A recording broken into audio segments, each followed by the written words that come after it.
willing to acknowledge our fundamental ignorance. So let's keep the answer somewhat shorter if we could, but that segues perfectly into the second part of the question, or the second question, which is how do you educate young people to use this in a beneficial way? Fair enough? So I think this is a critical issue, and I think it's something that is very important. I think that for better or worse, the internet is with us, and the diversity of information sources is with us. And one of the skills that young people need, and in fact everybody needs far more than they ever did in the past, is judgment about how to figure out which sources are valid, which sources are not. It's something that needs to be taught in school at a much younger age because people have access to huge amounts of information. They really need the tools that we all have because of where we come from to sort through all that. Yeah, I think a great exercise for students would be a teacher ask them to create and edit a Wikipedia page.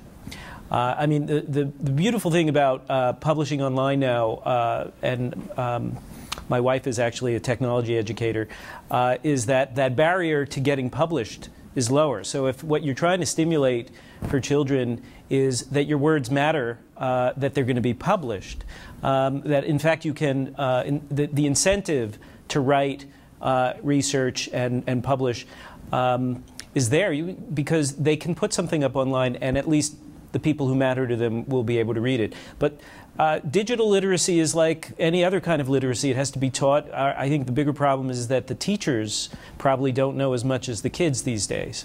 Let's do this with just asking the question to one person, and then if somebody else wants to jump in, otherwise we'll be going around every time. We'll get 4 questions in. Please. Right. Fair enough. I was reflecting on the gentleman here who talked about authority in the context of how the Internet started. As most of you know, it started with the military, with DARPA, and it was to encourage research by people who had a lot of authority, scientists and technicians, and it's been able to speed up the technology.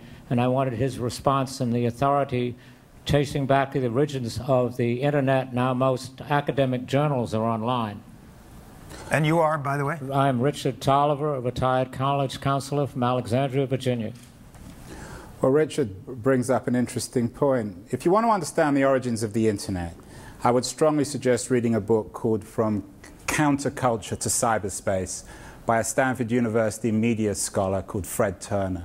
And what Turner describes, and it's a fascinatingly sort of complex relationship, is the way in which the military-industrial complex of the 50s, which did create the infrastructure for the Internet, was then essentially appropriated by the counterculture of the 60s. So the Internet is an unholy alliance, a peculiar child of these very, very different worlds, which I think accounts for the fact that it's still very difficult to generalize about it, to fit it in one particular category. Great, thank you. My name is Maggie Campbell. I'm a junior at American University. And my question is for Mika. It's in reference to a couple of points you made earlier about anonymity, allowing people a certain safety that they might not have were they to be walking on the street, and also about limited viewpoints being represented by the media before the spread of the Internet. So what, if any, effect do you feel that the widespread access to the Internet has had on the political voices of women and other marginalized groups who have traditionally been underrepresented and even silenced in the public sphere? And then, of course, do you feel that that wider representation has strongly affected our democracy in a positive way? Well, last I checked, there were fewer women in the Senate, in the Congress, than 10 years ago. So I'm not sure that the greater ability to speak online and organize online, which is definitely there, has yet had its political translation. And that raises different issues about other ways that our democracy isn't working as well as it could. And that has to do with the role of money in elections and the lack of competition that keeps so many incumbents so safely ensconced in office that you're more likely to leave office because of a sex scandal, or you die in office than you actually lose an election.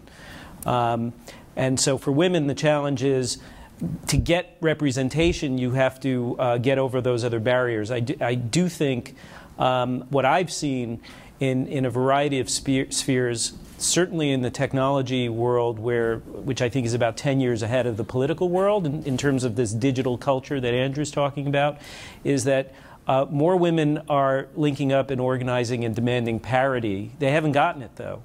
But it is a new tool for that ongoing fight.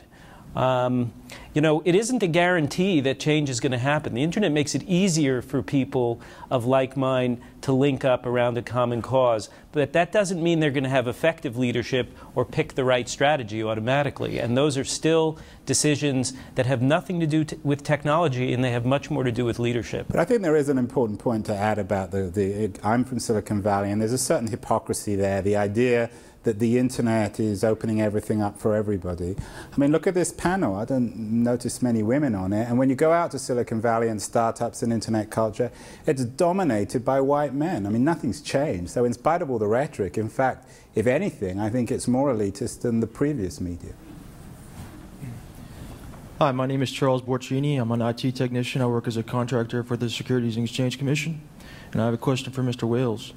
Our national parks were created to preserve them from development.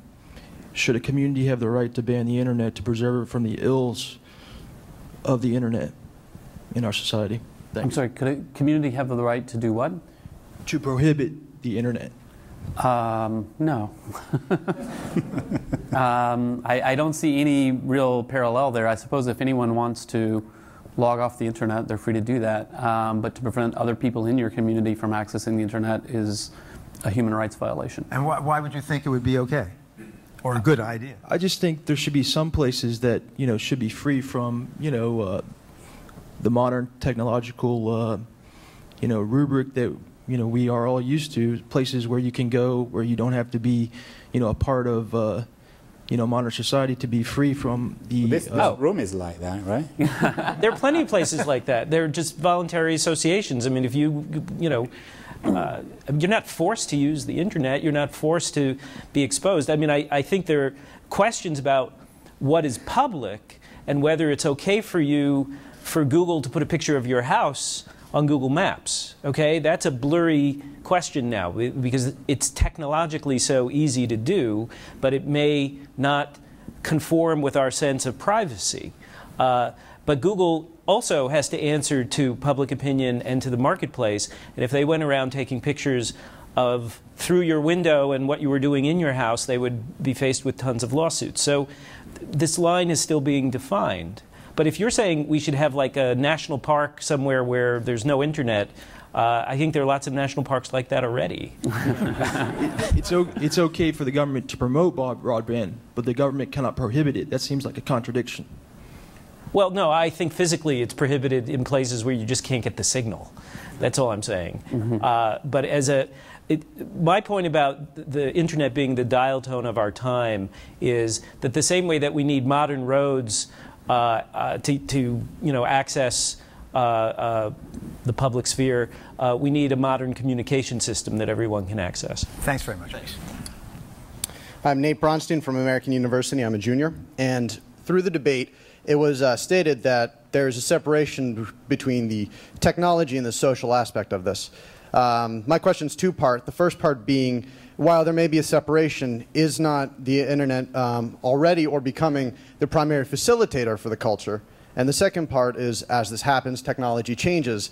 And as it does so, in the same way that MySpace is beginning to be replaced by Facebook as a primary social networking site, how can technology change to better facilitate the culture?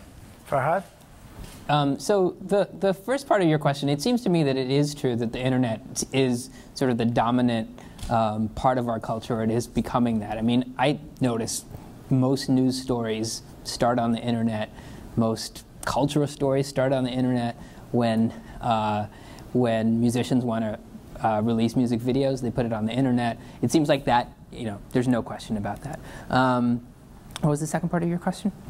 The second part was, if that is true, how will the technology begin to change to better facilitate it being the primary facilitator of culture?